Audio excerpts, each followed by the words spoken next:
berkuasa seizin rakyat. Kita menjalankan kekuasaan harus untuk kepentingan rakyat.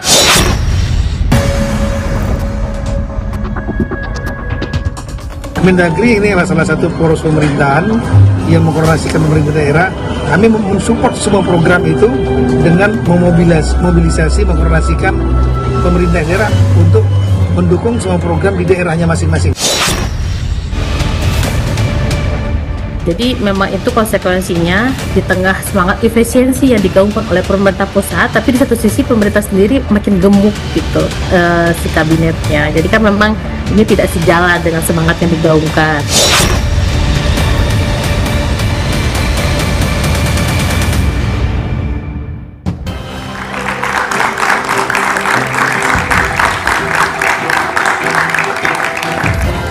Selamat malam.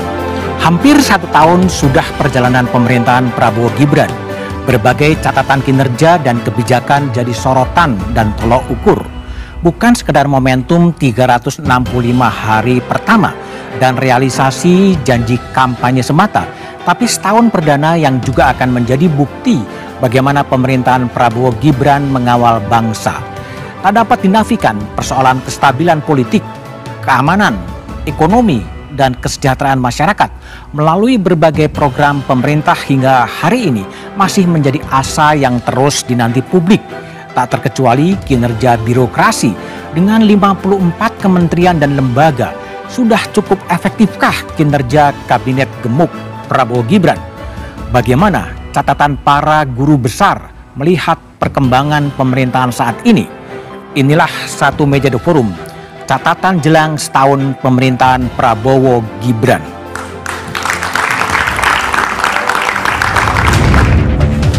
Kita berkuasa seizin rakyat. Kita menjalankan kekuasaan harus untuk kepentingan rakyat. Pemimpin yang harus bekerja untuk rakyat. Pemerintahan Presiden Prabowo Subianto dan Wakil Presiden Gibran Rakabuming akan berusia 1 tahun pada 20 Oktober 2025 mendatang. Sederet program telah dicanangkan, sebagian sudah dijalankan sebagai jawaban atas janji yang sudah disampaikan. Menteri Sekretaris Negara Prasetyo Hadi mengklaim sudah cukup banyak capaian positif selama 1 tahun pemerintahan Prabowo Gibran. Namun, ia mengakui masih banyak yang harus diperbaiki. Banyaklah kan catatan positif dalam artian prestasi selama 1 tahun tentu banyak sekali, tapi juga ada beberapa catatan perbaikan yang memang juga harus menjadi fokus kita untuk kita perbaiki gitu. Di sektor ekonomi misalnya, evaluasi akan terus dilakukan oleh Menteri Koordinator Bidang Perekonomian. Erlangga Hartarto mengatakan, meski rupiah sempat melemah, namun pasar modal dalam negeri dalam kondisi baik. Ya tentu evaluasi kan dilakukan secara dinamis dan terus-menerus. Tapi juga kita kan melihat selain rupiah, itu capital market juga lagi bagus, lagi all time high. Tetapi kan ini semuanya dinamis, jadi kita evaluasi. Namun, pakar hukum tata negara dari Universitas Andalas, Ferry Amsari menuding konstitusi tidak dijalankan. Hal ini berdampak pada buruknya layanan publik seperti pendidikan dan kesehatan. Presiden Prabowo dalam beberapa isu terlihat tidak menghormati hukum, bahkan abai terhadap ketentuan hukum. Contoh misalnya MBG tidak ada peraturan pelaksananya. Undang-undang TNI dibuat hanya untuk kebutuhan oknum TNI tertentu agar bisa menjabat. Layanan pendidikan masih buruk, layanan kesehatan masih buruk, dan ini menunjukkan bahwa memang hakikat berkonstitusi tidak dijalankan. Pemerintahan Prabowo Gibran juga dinilai tak sejalan antara janji dan kenyataan. Misalnya, soal kabinet yang berisi 49 menteri dan 55 wakil menteri. Sementara, Prabowo kerap menyerukan soal efisiensi. Peneliti Center of Reform on Economics, Eliza Mardian mengatakan, jika pemerintah ingin mempercepat pencapaian program, harus ada perubahan strategi kebijakan, bukan menambah pejabat di pemerintahan. Jadi memang ini akan mendukung upaya percepatan karena memang nature-nya Pak Presiden Prabowo ini selalu ingin percepatan di tengah semangat efisiensi yang digaungkan oleh pemerintah pusat, tapi di satu sisi pemerintah sendiri makin gemuk gitu si kabinet. Yang lebih penting ini adalah mengubah strategi kebijakannya, bukan hanya dari menambah jumlah pejabat atau lelainya. Jelang 1 tahun pemerintahan Prabowo Gibran, publik menanti kapan janji-janji kampanye terrealisasi. Mulai dari 3 juta rumah per tahun, swasembada pangan, hingga 19 juta lapangan pekerjaan.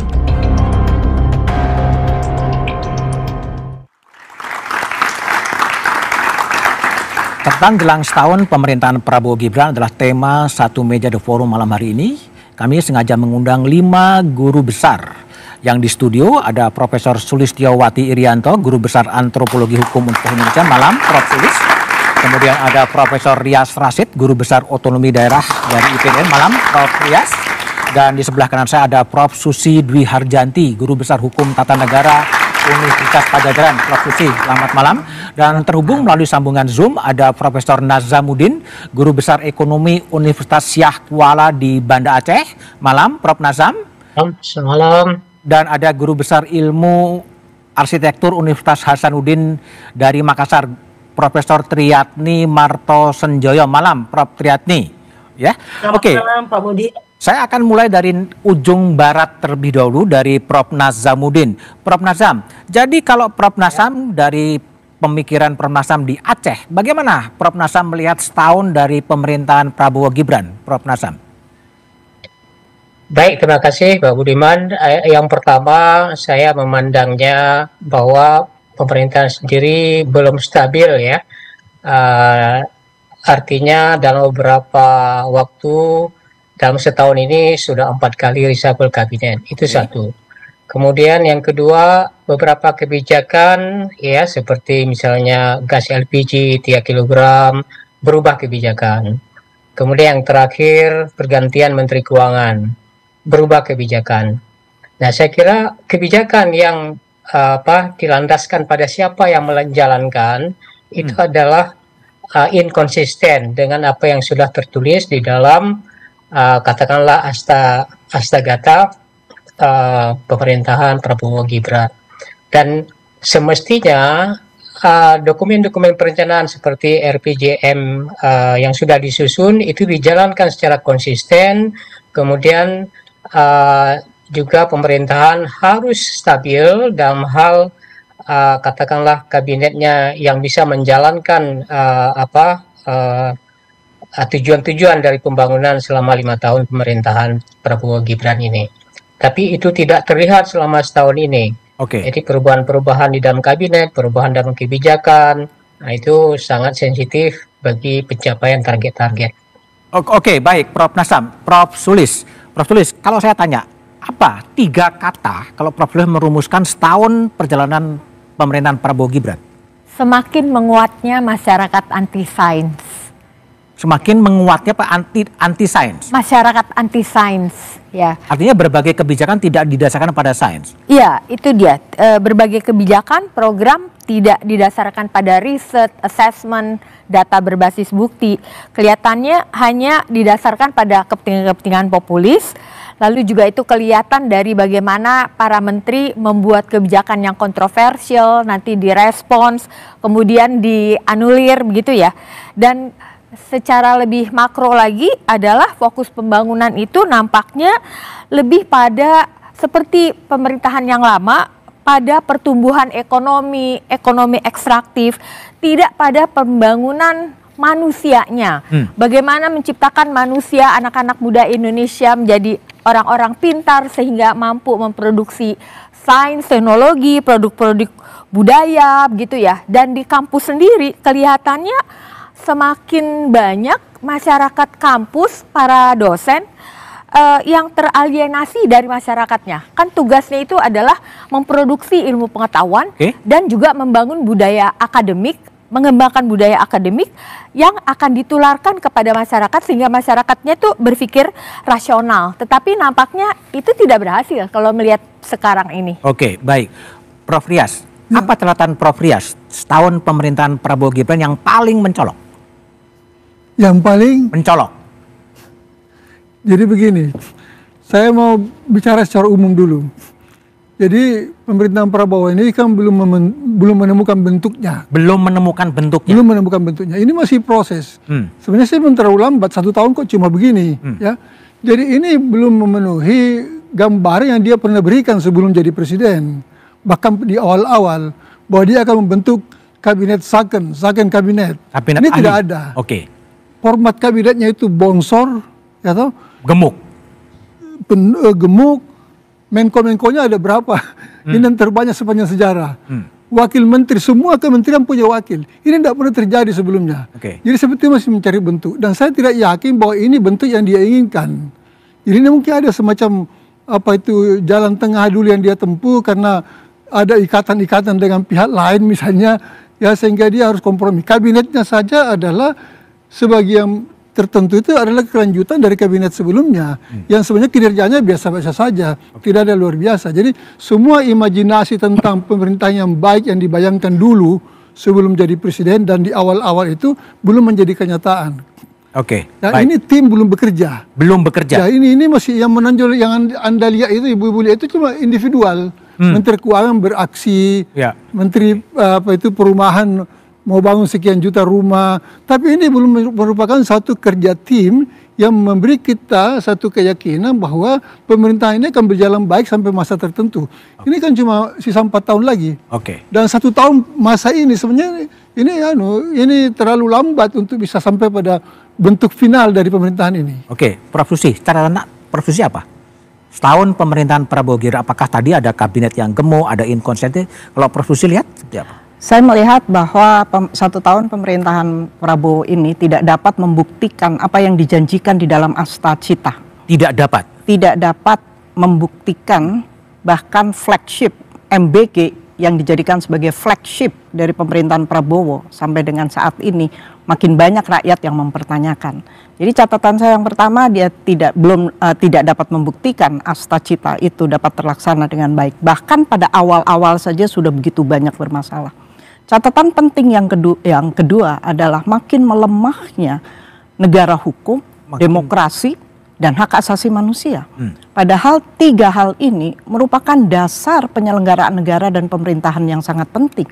Dan pelemahan-pelemahan itu tampaknya misalkan dari satu sisi, yaitu dari aspek pembentukan undang-undang khususnya, seakan-akan dibuat seperti by design, bahwa undang-undang yang dibuat itu adalah undang-undang untuk memenuhi kepentingan-kepentingan tertentu. Dan kepentingan-kepentingan itu mostly pasti bukan kepentingan rakyat banyak, tetapi kepentingan-kepentingan pihak, dan kita mengatakan oligarki bermain di situ. Dan ini akan sangat membahayakan. Karena apa? Karena undang-undang itu pada dasarnya adalah dengan cara bagaimana rakyat ingin diperintah, bukan dengan cara bagaimana pemerintah ingin memerintah rakyatnya. Jadi jangan dibalik paradigmanya. Seharusnya rakyat itu menentukan dengan cara bagaimana dia ingin diperintah oleh pemerintah, oleh negara, bukan negara dengan cara bagaimana negara ingin memerintah rakyatnya. Kemudian yang selanjutnya yaitu prinsip negara hukum. Kita baru mengetahui bahwa apa sebetulnya dasar hukum MBG itu. Belum ada. Ternyata Perpres baru mau dibuat. Baru mau dibuat.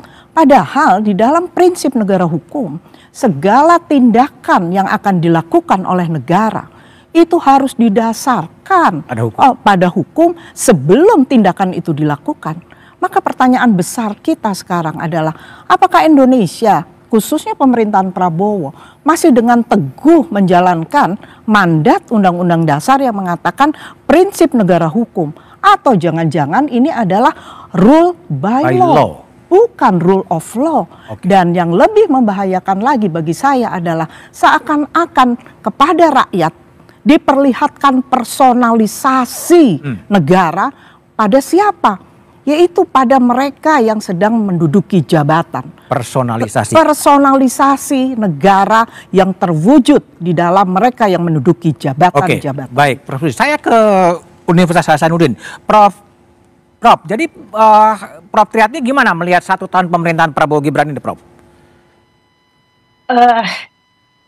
secara personal saya ingin mengatakan bahwa komunikasi publik para pejabat Presiden Prabowo itu sangat mengabaikan nalar etis dan estetis masyarakat. Kita contoh waktu-waktu terakhir ini, misalnya bagaimana mungkin seorang Menteri Agama menyatakan kejahatan seksual dibesar-besarkan. Ini Menteri Agama loh. Kemudian ada komisaris Pertamina yang bilang yang saya jilat yang menang dan berkuasa. Kasus robohnya pesantren dijadikan ajang pencitraan para menteri sehingga keluar dari masalah utama, yaitu kualitas buruknya bangunan yang berdampak pada hilangnya nyawa manusia. Kemudian dicitrakan bahwa anak-anak itu, orang tua dari anak-anak itu gembira atau ikhlas anaknya meninggal. Bagaimana mungkin ada pendapat seperti itu? Kemudian khusus untuk MBG, buat saya MBG itu sesuatu yang sangat bagus. Tetapi sayangnya Kabinet Prabowo ini tidak merancang MBG itu berdasarkan ilmu pengetahuan. Kita sudah tahu bahwa semua proses makanan yang sehat itu harus rantai makanannya pendek dan waktu prosesnya cepat. Yang terjadi bagaimana mungkin rantai makanannya sangat panjang, waktunya lama, dimasak jam 2, dihidangkan jam 12. Bagaimana tidak ada keracunan di pinggir jalan? Ini kan Pak Prabowo itu kan bukan orang bodoh, masa dia nggak tahu sih apa yang terjadi di situ? Jadi kami itu rakyat itu sebenarnya dibikin bingung. Pak Luhut Binsar Panjaitan luntang-lantung di mass media menyatakan seolah-olah dialah pemilik Indonesia, yang lain cuma indokos. Kan, dan Prabowo-nya diam-diam. Pak Listio nampaknya masih lebih loyal kepada pemerintahan masa lalu, dan itu tidak bisa disembunyikan. Jadi saya berpendapat Bapak Presiden masih sangat ragu-ragu dalam mengambil keputusan. Oke, baik, Prof. Triatni. Jadi ada satu kata kunci yang juga disampaikan oleh Presiden adalah soal efisiensi. Tapi bagaimana efisiensi itu diterapkan, kita bahas setelah jeda berikut ini.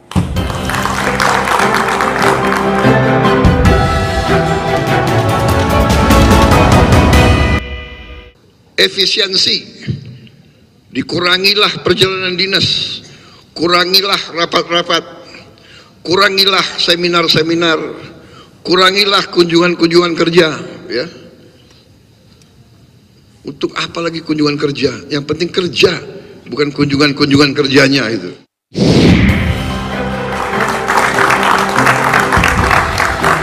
Itu adalah pernyataan Presiden Prabowo soal perlunya efisiensi. Prof. Rias, bagaimana Prof. Rias melihat soal pelaksanaan efisiensi di era pemerintahan Prabowo Gibran ini? Yang nyata kan cuma pemotongan anggaran transfer uang ke daerah itu. Yang di Jakarta kita nggak tahu efisiensinya apa. Ya, jumlah kabinetnya bertambah, jumlah wakil menteri bertambah, ya sampai ada yang punya 3 wakil menteri gitu loh. Jadi ini menurut saya terjadi inkonsistensi gitu loh. Jadi apa yang kita pahami sebagai efisiensi itu sebenarnya tidak seperti ini. Dan pemotongan anggaran ke daerah itu walaupun itu masuk akal menurut saya karena memang situasi anggaran kita sedemikian sulit, tapi itu gagal dikondisikan sehingga menimbulkan kekagetan dan kepusingan orang-orang daerah. Selain itu secara konkret saja pengurangan transfer dana ke daerah itu akan mengurangi perputaran uang di daerah. Dia itu berdampak pada ekonomi lokal. Ya. Sekarang bapak-bapak dan ibu bisa lihat bagaimana keadaan di daerah itu. Pasar-pasar sepi. Ya, tidak ada transaksi. Karena memang apalagi nanti kalau sudah realisasi nih, uang tidak masuk. Beberapa proyek harus ditunda atau dibatalkan gitu loh. Jadi sekarang pemerintahan daerah itu kembali kepada tugas-tugas rutin saja. Tugas pelayanan, tugas-tugas pemberdayaan. Jadi pemerintah sebagai pemegang inisiatif untuk pembangunan itu otomatis berkurang karena dananya tidak cukup. Oke, baik. Saya ke Prof. Nasam di Aceh. Prof. Nasam, kan Pak Presiden kan mentargetkan pertumbuhan ekonomi 8% ya. Tapi tadi Prof. Rias juga mengatakan bahwa pemotongan tunjangan ke daerah. Apa yang dirasakan oleh Aceh atau oleh Prof. Nasam dari polisi pemerintah pusat yang memotong anggaran dari Jakarta ke Aceh? Ya, saya kira banyak daerah akan mengalami kesulitan ya di dalam memenuhi layanan dasarnya. termasuk untuk memenuhi biaya operasionalnya. Karena umumnya daerah mengalami PAD yang sangat rendah, sehingga sangat bergantung pada transfer dari pemerintah pusat. Nah, kalau itu tiba-tiba dilakukan tanpa perencanaan yang matang, ya, dengan tiba-tiba, maka itu akan membuat pemerintah daerah akan sangat kewalahan, dan itu bisa menimbulkan gejolak juga di dalam masyarakat, dan itu tidak kita inginkan. Nah, menurut saya, kalau pemotongan itu berlaku untuk DAU, DAK, termasuk dana otonomi khusus di Aceh, maka itu barangkali tidak fair ya. Kalau DAU saja yang dipotong, saya kira itu masih bisa membuat sebagian pemerintah lega. Tapi kalau DAK dipotong, dana otsus juga dipotong, maka itu dampaknya sangat besar. Dan itu bisa memakan porsi antara 10-20% dari kebiasaan spending selama ini pemerintah daerah. Dan itu sangat kita akan lihat nanti dampaknya tahun depan ya. Kalau pertumbuhan ekonomi seperti Aceh dan beberapa provinsi lain masih di bawah pertumbuhan ekonomi nasional, maka divergensi pertumbuhan akan terus melebar, dan itu sangat rawan bagi munculnya gejolak sosial. Gejolak sosial, oke, baik. Prof. Susi, kalau Prof. Susi lihat ya, ini kan pati, itu kan dampak dari surutnya uang yang ke daerah, tapi sekarang akan terjadi lagi.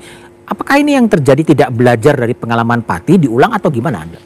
Ya, saya melihat bahwa apa yang dikatakan bahwa the modern state itu adalah the service state. Jadi negara modern itu intinya adalah negara yang melayani, negara pelayanan. Dan pelayanan itu sebagian besar atau 90% itu akan dilakukan di daerah.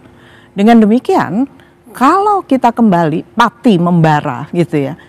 Kenapa kemudian pemerintah pati itu menaikkan? Ternyata karena dana transfer ke daerah itu menjadi sangat berkurang. Akibatnya seperti yang tadi saya katakan, maka makna bahwa negara modern itu adalah negara yang melayani itu menjadi tidak berarti lagi di Indonesia. Dan ini memperlihatkan bahwa politik otonomi daerah pemerintah ini lagi-lagi memperlihatkan kecenderungan ke arah sentralisasi. Resentralisasi ya. Resentralisasi. Dan ini sangat membahayakan. Karena apa? Karena bertentangan dengan politik otonomi daerah yang ada di dalam Undang-Undang Dasar 1945. Di mana otonomi seluas-luasnya itu seharusnya adalah di daerah, karena itu adalah prinsip utamanya. Kemudian hubungan pusat dan daerah itu kan ada beberapa aspek. Yang pertama adalah dimensi kewenangan, kemudian ada dimensi keuangan, ada dimensi organisasi, ada dimensi pengawasan.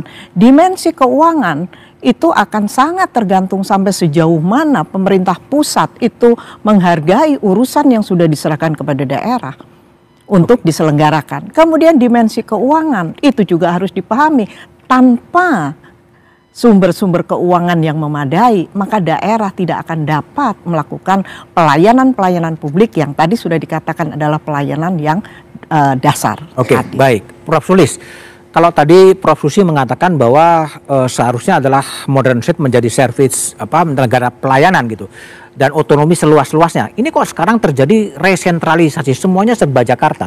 Tapi juga DPR juga kemudian diam-diam saja sebetulnya. Kenapa yang terjadi sebetulnya? Ya, terima kasih. Tadi efisiensi itu sebenarnya secara konsep kita tentu setuju, tetapi kan persoalannya apakah ini bangunan dari kesadaran palsu atas nama rakyat efisiensi, karena dalam kenyataannya banyak banget masalahnya. Mana-mana dana yang bisa diefisiensikan, mana-mana yang tidak bisa. Kan jadi ada paradoks di situ, karena efisiensi tapi dana birokrasi itu menjadi besar sekali, termasuk juga insentif DPR yang dituntut oleh anak-anak muda itu 17+8 ya. Dan ketika para elit itu punya penghasilan yang mencengangkan, fantastis, maka gap antara penghasilan penduduk itu luar biasa tingginya antara kelompok-kelompok upper class. Di situ ada layer-layernya banyak, ada yang 50 terkaya dan gitu, middle class, lower class. Itu tidak sehat bagi suatu negara negara pelayanan. Kemudian juga paradoks berikutnya adalah bagaimana katanya efisiensi tapi dibuat redundancy program-program sekolah rakyat, Koperasi Merah Putih, mengapa tidak membereskan yang sudah ada? Merah Putih kan waktu itu pernah gagal ya Pak, zaman KUD ya? Ya KUD waktu itu ya. Nah terus ada program-program yang tidak bisa dipotong sama sekali, yaitu untuk pendidikan dan kesehatan. 20%. Kita sekarang sudah melihat bagaimana subsidi kepada perguruan tinggi semakin kecil, dan otonomi universitas itu ditafsirkan sebagai harus bisa membiayai diri sendiri. Akibatnya maka hari ini universitas itu menerima banyak sekali mahasiswa baru, ya, nggak kira-kira banyaknya. Dan itu kualitasnya menjadi dipertanyakan ya. Lalu juga bidang kesehatan itu sama sekali nggak bisa dipotong. Baik, saya ke Prof. Tri. Prof. Tri, bagaimana Prof. Tri melihat program atau keinginan efisiensi dari pemerintahan Prabowo Gibran dalam pelaksanaannya? Ya, saya setuju dengan Prof. Susi tadi. Jelas bukan efisiensi. Semua juga kita tahu kan bahwa efisiensi itu pastikan kabinetnya efisien dan bukan gemuk, karena kabinet yang gemuk maka uang habis untuk membayar honor dan gaji mereka. Nah, ketimpangannya itu sangat terasa. Di Jakarta kita mendengar anggota DPR itu punya honor yang berlimpah, uang rumahnya dipotong tetapi biaya resesnya naik 2 kali. Jadi itu kan akal-akalan yang sebenarnya kita tahu kok bikin malu-malu nih DPR ini. Bandingkan dengan guru besar seperti saya di Unhas itu Pak Budiman, guru besar seperti saya itu berebut uang honor rapat di luar jam kerja 200.000 per hari. 200.000 per hari? 200.000 per hari. Jadi bayangkan bagaimana menderitanya orang di daerah. Kemudian ada mandatori dari Menteri Pendidikan harus membuka prodi-prodi baru. Sementara tidak ada dosen-dosen yang diangkat. Jadi sekarang kita punya rasio perbandingan dosen dan mahasiswa itu bisa sampai 130, 140. Padahal yang normal itu kan 110 sampai 114 misalnya. Kita nggak tahu mau bikin apa pendidikan ini. Di satu sisi kita melihat para pejabat kita rame-rame memberi ijazah doktor. Ya, bagaimana ini pengawasan dari Departemen Pendidikan Tinggi? Ya, jadi seperti itu. Jadi ya sekali lagi saya mau bilang, Pak Prabowo masih ragu-ragu berjalan apa yang dia mau lakukan. Tidak segempita pidatonya. Jadi harus Pak Prabowo banyak mendengar. Baik Prof. Tri. Jadi banyak persoalan, tapi sebetulnya yang jadi masalah adalah sebenarnya siapa yang mengawasi jalannya pemerintahan. Mengapa DPR juga terasa lebih banyak diam dan menjadi rubber stamp? Kita bahas setelah jeda berikut ini.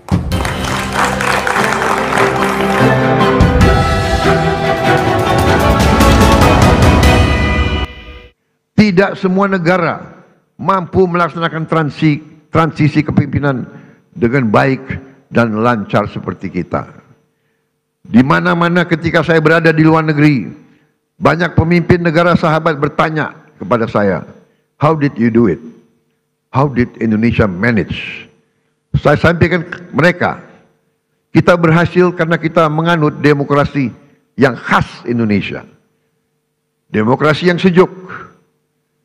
Demokrasi yang mempersatukan, bukan demokrasi yang saling gontok-gontokan, saling menjatuhkan, saling maki-memaki, saling menghujat, bukan demokrasi yang saling membenci.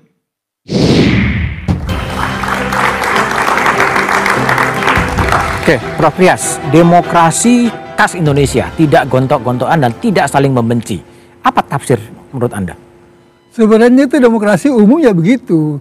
Itu disebut secara eksplisit karena memang kita suka gontok-gontokan itu, Pak. Ya, jadi sebenarnya demokrasi yang normal itu ya satu kesempatan untuk saling berbeda pendapat, saling bertukar pengalaman dan saling mendukung. Gontok-gontokan itu adalah sisi lain dari demokrasi yang rusak gitu. Tapi sekarang juga tidak ada gontok-gontokan, tapi juga tidak ada kontrol yang cukup ketat terhadap pemerintah sebetulnya. Itu juga begitu ya. Jadi saya kira memang format demokrasi kita itu ya harus kita cermati lagi ya. Jadi sekarang itu kan demokrasinya menonjol ada peranan partai. Ya, dan partai itu tidak membicarakan aspirasi rakyat. Ya, orang-orang di DPR itu lebih banyak melaksanakan perintah pimpinan partai daripada memperjuangkan kepentingan rakyat. Oke, baik. Kalau mereka mau mengangkat kepentingan rakyat itu secara jujur, itu kadang-kadang terkendala oleh perintah pimpinan partai. Oh, kendalanya di partai politik ya. Oke, Prof. Susi, gimana sebagai ahli hukum tata negara melihat kok DPR atau Dewan Perwakilan Daerah itu sama-sama tidak begitu terdengar fungsinya? Bahkan sekarang dengar dana reses naik 702 juta, naik dari 400 juta. Apa yang Anda baca? Ya, sebelumnya saya ingin memberikan catatan kepada tadi Presiden Prabowo mengatakan demokrasi khas Indonesia. Hati-hati kita memberikan label pada demokrasi. Jangan sampai kemudian dikatakan bahwa demokrasi khas Indonesia itu kemudian justru bertentangan dengan prinsip-prinsip universal demokrasi.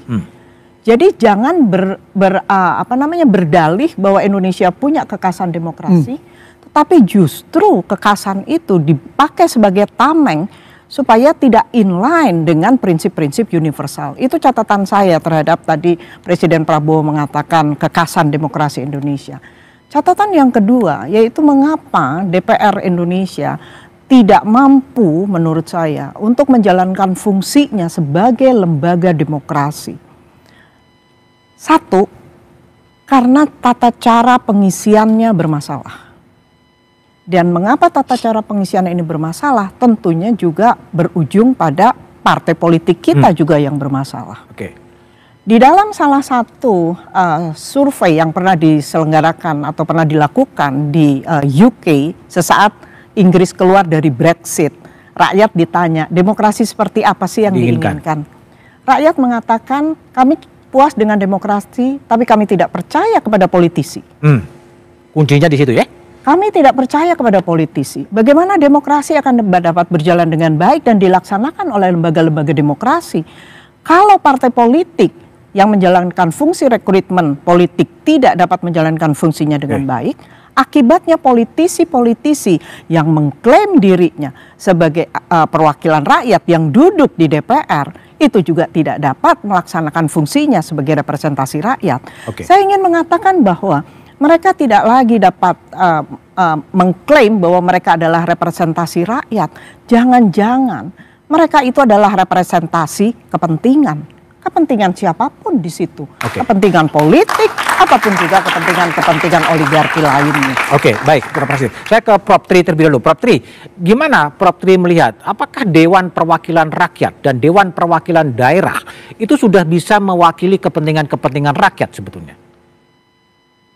Sudah pasti tidak. Sudah pasti tidak. Saya tidak pernah percaya bahwa mereka yang mewakili kepentingan rakyat itu hadir di panggung-panggung media dengan menggunakan benda-benda mahal di tubuhnya. Itu nggak mungkin, ya.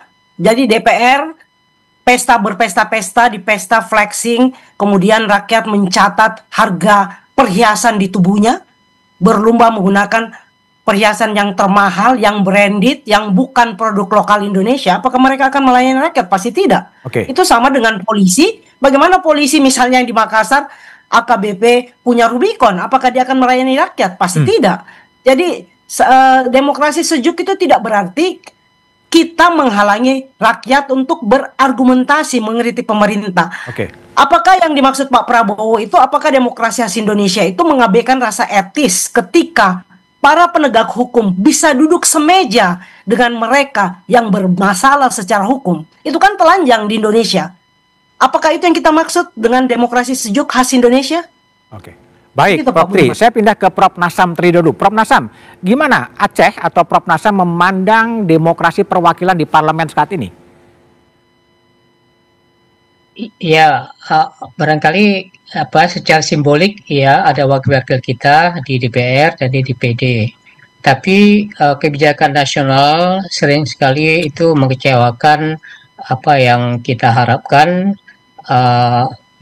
Keputusan yang diambil lebih bersifat kolutif. Kolutif itu artinya saya tidak setuju adanya fraksi-fraksi di DPR. Fraksi-fraksi itu kan kolusi sebenarnya. Keputusan-keputusan dari ketua partai. Sehingga apapun yang dibicarakan di dalam ruang-ruang DPR dan DPD juga, itu sebenarnya sebuah keputusan yang sebelumnya sudah disepakati di antara mereka.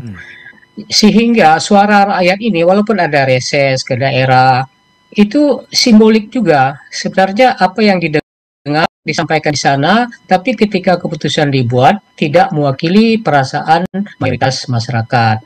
Nah, itulah tercermin di dalam misalnya efisiensi. Karena kolusi tadi, maka ada kompromi-kompromi di dalam ruang fraksi-fraksi itu ketika rapat dengan eksekutif. Ya, itu kolusi terlihat jelas.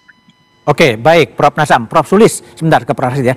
Ini DPR nih gimana ya? Dulu waktu prahara Agustus tunjangan perumahan dibatalkan, tapi sekarang terjadi kenaikan tunjangan reses dari 400 juta menjadi 700 juta sebetulnya. Iya, itu yang dikritik oleh gerakan Gen Z ya, 17+8 ya. Saya mau bicara bagaimana sebenarnya soal demokrasi ini banyak ditulis oleh ilmuwan Indonesianis, dikatakan terjadi backsliding demokrasi, declining demokrasi. Dan boleh nggak saya fokus kepada dampak dari gerakan Agustus kemarin, terjadi penangkapan besar-besaran menurut saya terhadap para pengunjuk rasa, anak-anak muda, mahasiswa, aktivis, kelompok-kelompok buruh, dan juga diantaranya ada warga biasa, ada anak-anak di bawah umur, 40% jumlahnya, dan itu kira-kira ada 1.000 lebih di seluruh Indonesia. Dan ini kan jadi paradoks, bahwa menyampaikan pendapat, freedom of expression, freedom from fear, itu adalah konstitusional, tetapi ditangkapi dengan memberi konstruksi identitas, label-label kepada mereka sebagai perusuh, sebagai teroris, bahkan sebagai makar. Padahal saya melihat sendiri bagaimana mahasiswa UI misalnya kalau mereka turun ke jalan itu ada tali-tali di kanan kirinya yang memastikan tidak ada penyusup. Jadi harus dibedakan secara jelas mana pengunjuk rasa, mana penyusup, mana yang membakar-bakar dan menjara itu gitu. Nah, itu yang mereka gagal. Mengatakan bahwa demokrasi itu harus khas Indonesia itu adalah apakah yang seperti itu yang menangkapi gitu. Baik, Prof. Nasir mau menanggapi tadi pendek. Ya, saya mau menambahkan aja, bukan menanggapi. Jadi begini, ekspresi demokrasi itu bukan hanya kita lihat dalam apa yang terjadi atau aktivitas di DPR atau dengan perwakilan daerah kalau dalam konteks Indonesia. Bahkan bukan sekedar melihat pada demonstrasi. Substansi demokrasi itu adalah jika seluruh kebijaksanaan pemerintah itu memihak pada kepentingan rakyat.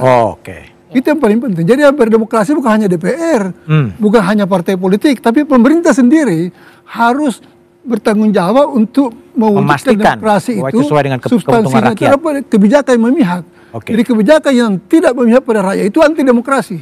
Baik. Lalu bagaimana ke depan 4 tahun ke depan sampai 2029 ini apa yang perlu diperbaiki dari pemerintahan Prabowo Gibran? Kita bahas setelah jeda berikut ini.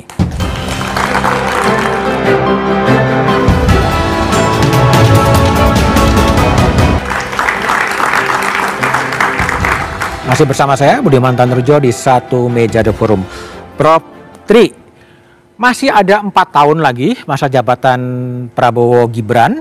Apa yang Anda sarankan kepada pemerintah untuk diperbaiki? Yang pertama tentu saja setiap membuat kebijakan kepada Bapak Presiden, itu buatlah kebijakan dengan persiapan yang matang dan berbasis ilmu pengetahuan. Jangan merusak nalar rakyat dengan kebijakan-kebijakan yang dicari-cari alasannya dan bertentangan dengan ilmu pengetahuan. Jadi kita tuh bisa dibuat yakin. Masih 4 tahun itu terasa memang masih panjang. Padahal sebenarnya kalau dia sudah salah di awal kan salah seterusnya. Kemudian persoalan efisiensi yang terjadi di Jakarta itu suka atau tidak suka akan menjadi contoh di daerah. Ya, di daerah juga para pejabat rame-rame membuat kabinet gemuk, sehingga mungkin biaya manajemennya bisa 60% daripada seluruh anggaran yang tersedia. Dan kalau Pak Prabowo bisa menjadikan contoh kabinetnya ramping, itu akan mudah diikuti oleh rakyat di bawah. Tetapi bila tidak, maka jangan mimpi pemerintahan Prabowo akan berhasil. Demikian. Baik, Prof. Tri. Prof. Nisam, catatan apa Prof yang bisa disampaikan untuk 4 tahun jalannya pemerintahan Prabowo Gibran? Ya, saya kira yang pertama perbedaan antar daerah, terutama antara Jawa dengan luar Jawa, itu harus dikurangi secara bertahap, ya. Jadi pemerintahan Prabowo Gibran ini kan punya program untuk mempercepat pertumbuhan ekonomi. Tapi pertumbuhan ekonomi ini kalau terjadi sampai 8%, tetapi kontribusi Jawa masih sekitar 57-60%, maka yang terjadi adalah ketimpangan yang semakin melebar. Padahal di dalam mungkin kalau kita lihat di dalam dokumen, dalam visi misinya itu sangat bagus, sangat ideal. Tapi masalahnya di dalam pelaksanaan masih Jawa sentris. Kenapa saya katakan Jawa sentris? Karena misalnya perhitungan-perhitungan di dalam alokasi anggaran secara per kapita, ya sudah tentu pasti alokasi untuk Jawa, baik di dalam infrastruktur, ya dana pendidikan dan sebagainya, tentu akan condong ke Pulau Jawa. Nah, untuk itu maka pemerintahan Prabowo Gibran ke depan selama 4 tahun ke depan ini harus juga melakukan percepatan di dalam aspek pemerataan ini, termasuk di dalam peningkatan kualitas sumber daya manusia. Nah, kita tahu luar Jawa prevalensi stunting ya sangat tinggi, kemudian kualitas pendidikan juga sangat rendah. Kemudian yang terakhir adalah hilirisasi. Hilirisasi ini bagus ya, tetapi kalau kita lihat selama ini baru terjadi secara signifikan di sektor mineral dan batu bara, minyak dan gas. Tetapi di sektor yang menyentuh rakyat banyak seperti perikanan, kelautan, perkebunan, kehutanan, itu belum terjadi secara signifikan. Padahal sektor-sektor itu adalah sektor yang sangat menyentuh kehidupan masyarakat di perdesaan. Oke, baik Prof. Nisam. Oke, Prof. Sulis, apa yang Prof. Sulis mau sarankan? 4 tahun retorikanya presiden kan sebenarnya oke, tapi pada level implementasi mungkin sedikit ada problem. Ya, terima kasih.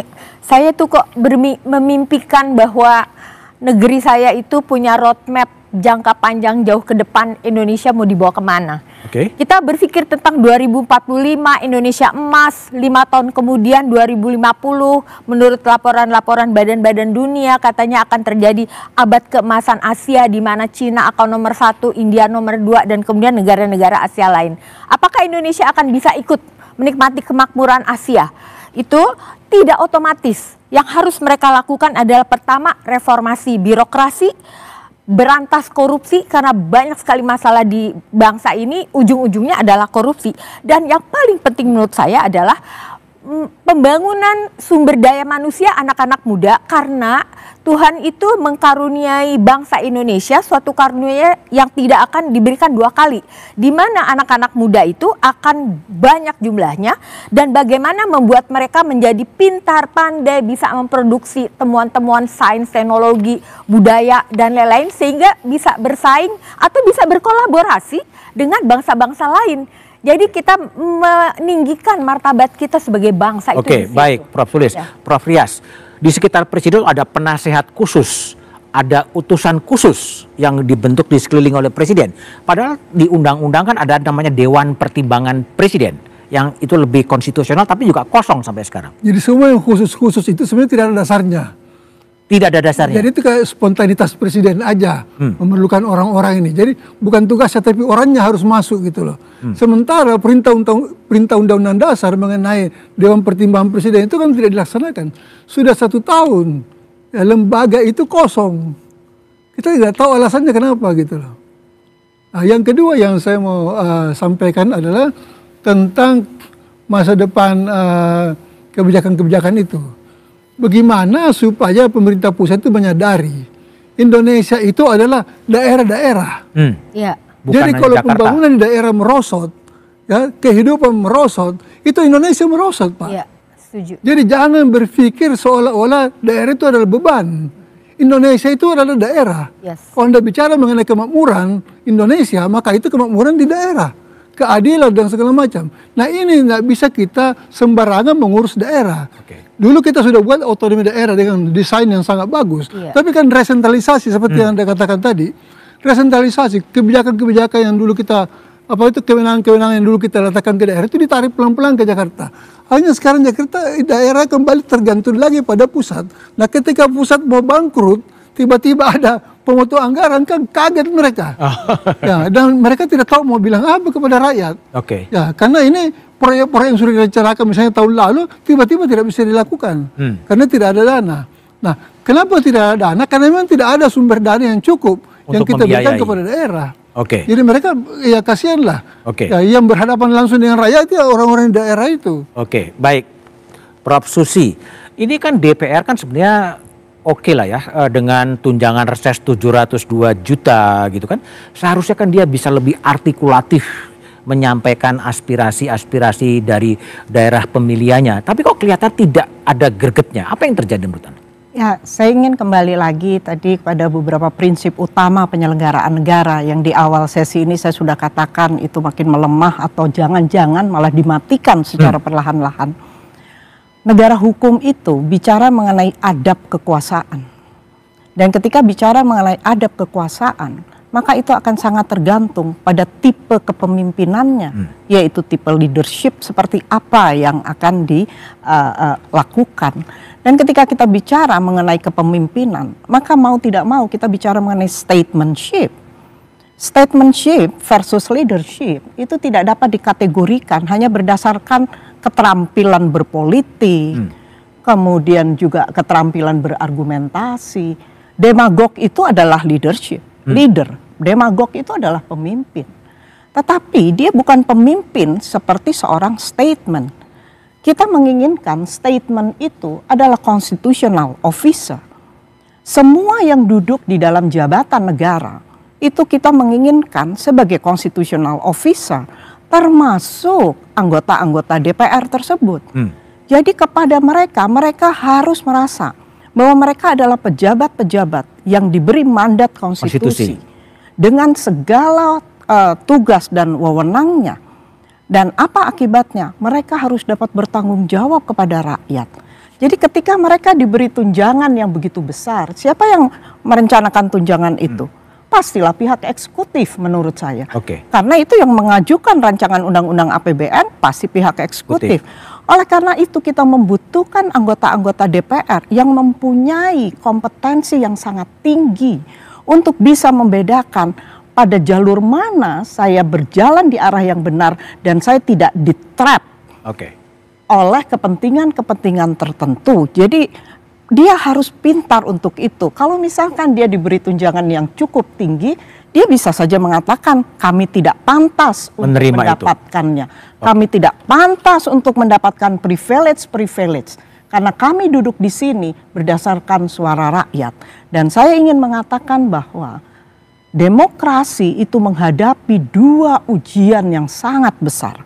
Seperti yang ditulis oleh Levitsky dan Ziblatt. Ujian yang pertama adalah sampai sejauh mana para pemimpin politik atau partai-partai politik mampu untuk mencegah masuknya para demagog menjadi pimpinan negara. Ujian yang kedua, ketika para demagog yang itu kemudian menjadi pemimpin yang otoriter, itu akan memberikan ujian berikutnya pada demokrasi. Pertama, apakah para pemimpin itu akan melemahkan lembaga-lembaga demokratis atau justru lembaga-lembaga demokratis itu mampu memberikan batasan-batasan? Baik Prof. Susi, Prof. Rias, Prof. Sulis, Prof. Tri, dan Prof. Nisan yang berada di Banda Aceh.